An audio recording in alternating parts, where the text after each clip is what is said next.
Donc moi, pour mon TIPE, j'ai décidé de travailler sur le citron, plus particulièrement sur l'extraction de l'acide citrique et du limonène.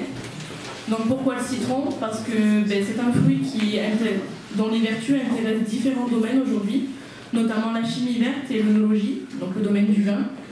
Donc pour mon TIPE, j'ai posé la problématique suivante, c'est-à-dire que j'ai cherché à savoir comment extraire l'acide citrique et le limonène en vue d'une utilisation dans les domaines que j'ai cités précédemment.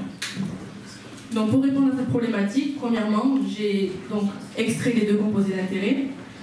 Au vu du résultat de l'extraction de l'acide citrique, j'ai cherché une autre méthode afin de déterminer la masse moyenne contenue dans un citron. Donc pour ça, j'ai réalisé une série de dosages. Et enfin, j'ai caractérisé chacun des produits.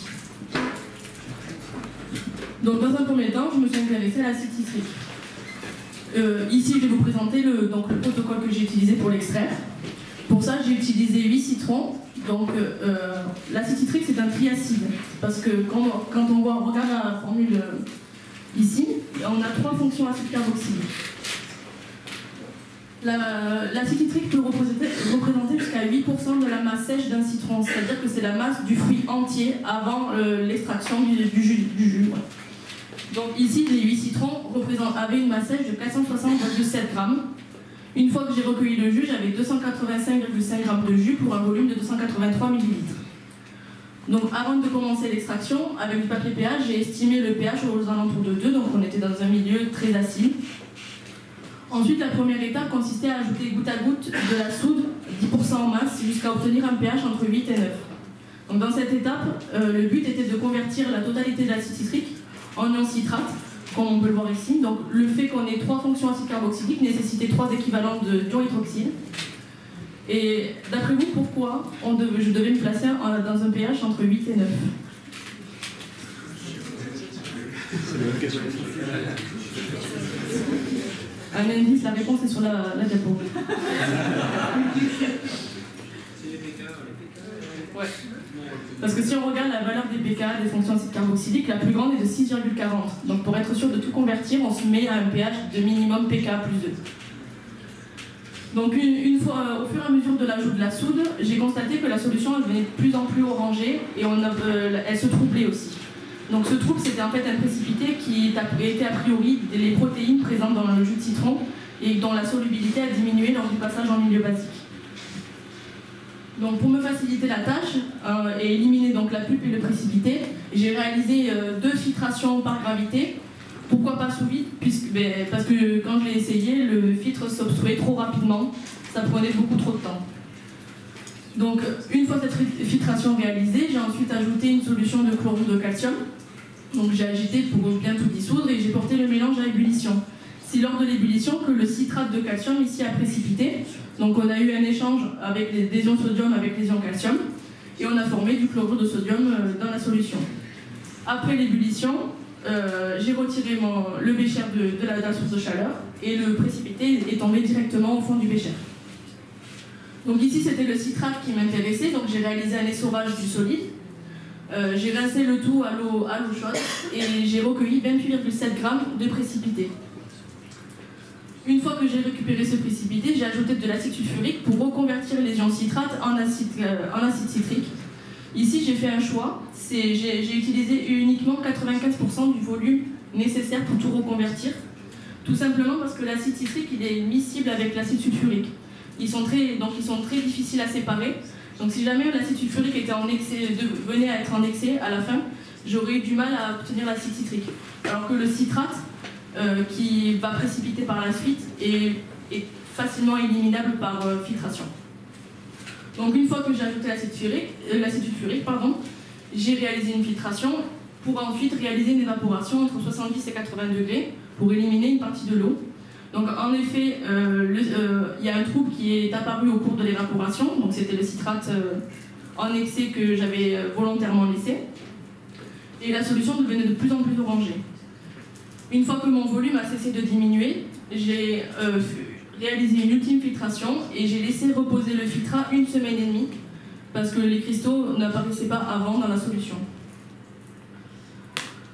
Donc j'ai rappelé ici que la masse d'acide citrique c'est 8% de la masse sèche du citron. Donc on s'attendait avec la masse sèche initiale à 36,9 grammes. Bon, j'ai obtenu que 2,3 grammes, donc un rendement de 6%. Donc on pourrait se dire qu'on avait des citrons tout pourris, mais non, pas du tout. L'explication vient plus tard. Ensuite, j'ai comparé l'acide citrique que j'ai obtenu avec un acide citrique commercial qui, donc, d'un point de vue aspect, se présentait sous forme de cristaux blancs. Donc moi, j'ai obtenu des cristaux orange. Donc, à première vue, j'ai déjà des impuretés dans mes cristaux. Ce qui est confirmé par la température de fusion, puisque le produit commercial est de donner une température de fusion de 153 degrés, avec une incertitude de 2 degrés. Et mon produit avait une température de fusion de 151 plus ou moins 2 degrés, ce qui confirme la présence d'impuretés dans mon produit. Pour m'assurer tout de même que j'avais de l'acide citrique, j'ai réalisé un spectre infrarouge. Donc en haut, c'est un spectre infrarouge proposé par une base de données chimique. Donc c'est ce qui m'a servi de spectre témoin. Et en bas, c'est le spectre que j'ai obtenu grâce à un spectromètre infrarouge. Donc j'ai fait l'identification des liaisons qui m'intéressaient. Donc en jaune ici, le pic de droite correspond aux liaisons CO des fonctions acide carboxylique présentes dans l'acide citrique. En rose ici, c'est les groupements hydroxyles des fonctions acide carboxylique et en bleu, la fonction alcool qui se trouve au milieu. Sur le spectre que j'ai obtenu moi, j'ai pu identifier la liaison CO, la double liaison CO, pardon. Néanmoins, la méthode utilisée par le spectromètre que j'ai utilisé était moins précise que celle utilisée ici, ce qui justifie le fait qu'on n'observe pas les pics attendus ici. Néanmoins, quand on regarde la valeur, je ne sais pas si tout le monde la voit, mais elle est aux alentours de 3200, ce qui se rapproche de la valeur du groupement hydroxyle des acides carboxyliques. Ensuite, quand on regarde cette partie des spectres, on peut constater que c'est globalement la même chose, ce qui confirme à peu près que j'avais des cristaux d'acide citrique. Donc avec la faible valeur de rendement que j'ai obtenue, je n'ai pas pu déterminer une masse moyenne d'acide citrique dans un citron. Donc pour ça, j'ai réalisé une série de dosages. J'ai réalisé 10 dosages différents, c'est-à-dire que j'ai utilisé le jus de 10 citrons. Et j'ai ensuite calculé la masse moyenne en réalisant une étude avec une incertitude de type A. Donc pour chaque dosage, j'ai au préalable réalisé une solution S dans laquelle j'ai dilué 2 ml de jus de citron 50 fois. Et j'ai ensuite dosé 20 ml de cette solution par de la soude à 0,050 mol par litre. Donc pour ce titrage, l'acide citrique c'est un triacide, donc il possède 3 pKa différents. Néanmoins, lorsqu'on regarde la valeur des pKa, le delta est plus petit que 4, donc on a des titrages simultanés. Et l'équation support du titrage est donc l'acide citrique, ici symbolisé par H3A, avec plus 3 équivalents d'ion hydroxyde donne l'ion citrate, plus 3 équivalents de molécules d'eau. Donc ici, je vous ai présenté rapidement le calcul que j'ai utilisé pour déterminer la concentration massique en acide citrique dans le jus et en déduire ensuite la masse présente dans chacun d'entre eux. Donc ici, c'est un exemple de courbe que j'ai obtenue lors de mes dosages.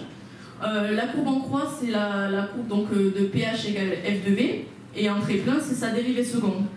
J'ai utilisé ici la méthode de la dérivée seconde car l'intersection de cette courbe avec l'axe des abscisses nous donnait directement le volume équivalent. Donc voilà les masses que j'ai obtenues pour chacun de mes dosages. Donc j'obtiens une masse moyenne de 10,7 plus ou moins 0,4 g d'acide citrique dans un seul citron. Dans la littérature, on trouve que l'acide citrique représente entre 5 et 8% de la masse sèche d'un citron. Donc si on considère qu'un citron pèse à environ 150 grammes, on peut situer une masse d'acide citrique entre 7,5 et 12 grammes. Donc la masse que j'ai obtenue en moyenne rentre dans l'intervalle théorique proposé dans les écrits. Alors une fois que j'avais extrait le jus, qu'il ne me restait plus que la peau des citrons, je me suis demandé qu'est-ce que je pouvais en faire de la peau de ces citrons. Donc je me suis intéressée au limonène présent dedans et j'ai cherché à l'extraire. Donc le limonène, avec l'eau, il constitue un mélange non miscible. Donc si on s'intéresse au diagramme binaire, on va avoir un hétéroazéotrope qui va pouvoir être extrait grâce à un montage d'hydrodistillation présent ici. Et j'ai également utilisé un montage d'extracteur de Soxhlet. Donc ici l'extracteur de Soxhlet, pour ceux qui ne le connaissent pas, c'est une extraction directement par solvant organique. Donc moi j'ai utilisé du dichlorométhane. Donc pour ces deux méthodes, tout d'abord j'ai pesé la masse de zeste dont j'avais besoin. Pour l'hydrodistillation, j'ai introduit le zeste dans un ballon bicole dans lequel j'ai introduit également 100 ml d'eau. Et au cours de l'expérience, j'ai régulé le niveau d'eau grâce à une ampoule de poulet dans laquelle j'avais introduit de l'eau distillée. À la fin de l'hydrodistillation, j'ai transféré mon distillat dans une ampoule à décanter et j'ai réalisé un relargage. Le relargage consiste à ajouter une solution de chlorure de sodium saturé. Et c'est une solution ionique qui va permettre une meilleure séparation des phases aqueuses et organiques. Parce que dans la phase aqueuse, il y a une toute petite quantité de molécules organiques qui restent. Et donc l'ajout d'une solution ionique va faciliter le transfert de ces petites molécules dans la phase organique. Ensuite, j'ai réalisé donc 3 extractions liquides avec 5 ml de dichlorométhane avant de sécher la phase organique donc avec du sulfate de magnésium. Et enfin, j'ai éliminé le solvant à l'évaporateur rotatif. Pour l'extracteur de Soxhlet, étant donné que j'avais directement le solvant organique et le composé d'intérêt à l'intérieur, j'ai directement éliminé le solvant à l'évaporateur rotatif.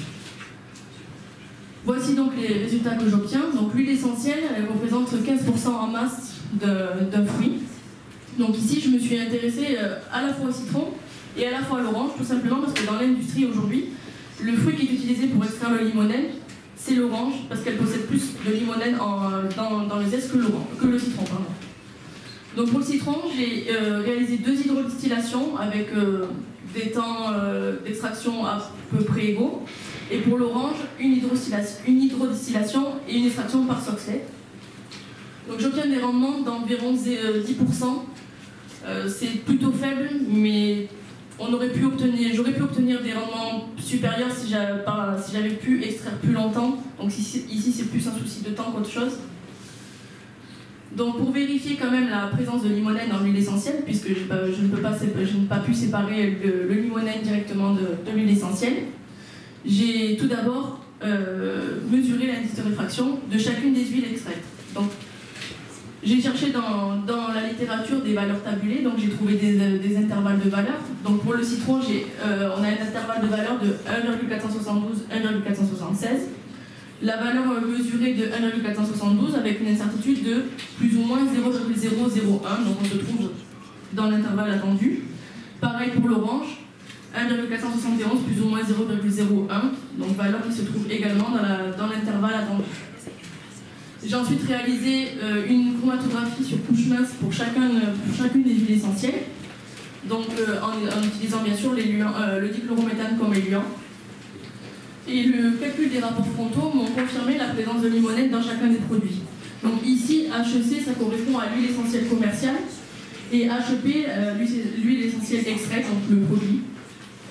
À gauche, l'huile essentielle de citron a été révélée uniquement à l'UV, et l'orange à l'UV et à la vapeur d'iode.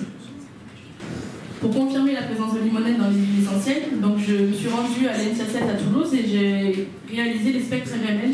Donc d'une part ici, du limonène seul. Donc ici, je vais rapidement vous interpréter le spectre. Bon, je l'ai déjà fait dans le tableau, mais je vais vous montrer à quoi correspond sur le spectre en haut. Donc ici, le premier pic, il correspond a priori, ce serait plutôt dû au solvant utilisé lors de la RMN. Ça ne correspond pas du tout à ce qui était attendu pour le limonène. Ensuite, le second ici, donc c'est un singulier qui correspond à l'hydrogène ici en haut, lié à l'alcène. Le second singulier, il intègre pour 2 hydrogènes, également liés à un alcène, ça correspond à ceci. Alors là, c'est plus compliqué, mais on a beaucoup de multiplés, mais le premier, il se sépare en fait en 2 doublés. Donc ouais, 2 doublés multiplés. Donc le premier, on le sépare en 2 et il correspond aux hydrogènes violets et à l'hydrogène rose. Ensuite, donc le deuxième multiplé qui se trouve ici, ça correspond à aux hydrogènes marrons, pardon. Donc ensuite, on retrouve encore, oui, il y a aussi un multiplé lié à un des 2 hydrogènes noirs ici. Et enfin, on retombe sur 2 singuliers. Donc ici, qui correspond aux hydrogènes liés au groupement CH3 là. Et enfin, le dernier singulier à celui du haut. Donc ce spectre RMN m'a permis ensuite de comparer de confirmer la présence de limonène dans les huiles essentielles que des huiles essentielles pour lesquelles j'ai réalisé également les spectres RMN. Donc j'ai commencé par le citron. Donc ici c'est un spectre témoin que j'ai trouvé dans une base de données. Ici j'ai rappelé donc le spectre du limonène qu'on vient de voir. Et ici donc c'est le spectre de l'huile essentielle que j'ai extraite avec ici un zoom de cette partie ici.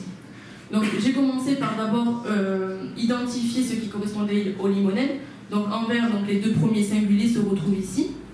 Et sur le multiplé, sur le gros massif ici qu'on voit, lorsqu'on zoome, on peut identifier cette partie à celle-ci.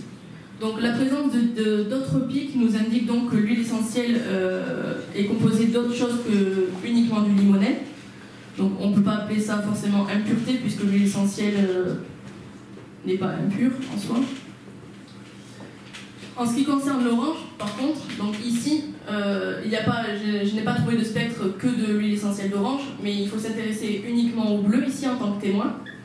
Les impuretés sont moins flagrantes. Quand on regarde le zoom, on a légèrement des pics qui apparaissent en différence avec le spectre du limonène. Donc, ce qui peut confirmer le fait que l'orange possède plus de limonène que le citron. Donc mes expériences m'ont permis de voir que l'extraction de l'acide citrique était très compliquée et aujourd'hui il n'est plus extrait dans l'industrie mais synthétisé par voie biologique à partir du saccharose ou du glucose pour en obtenir une plus grosse quantité. Ensuite pour les huiles essentielles, j'ai eu des faibles rendements par souci de temps mais par aussi souci de capacité. En industrie, ils ont beaucoup plus de moyens et de machines pour réaliser leurs extractions et ont beaucoup plus de temps. Voilà, merci de votre attention.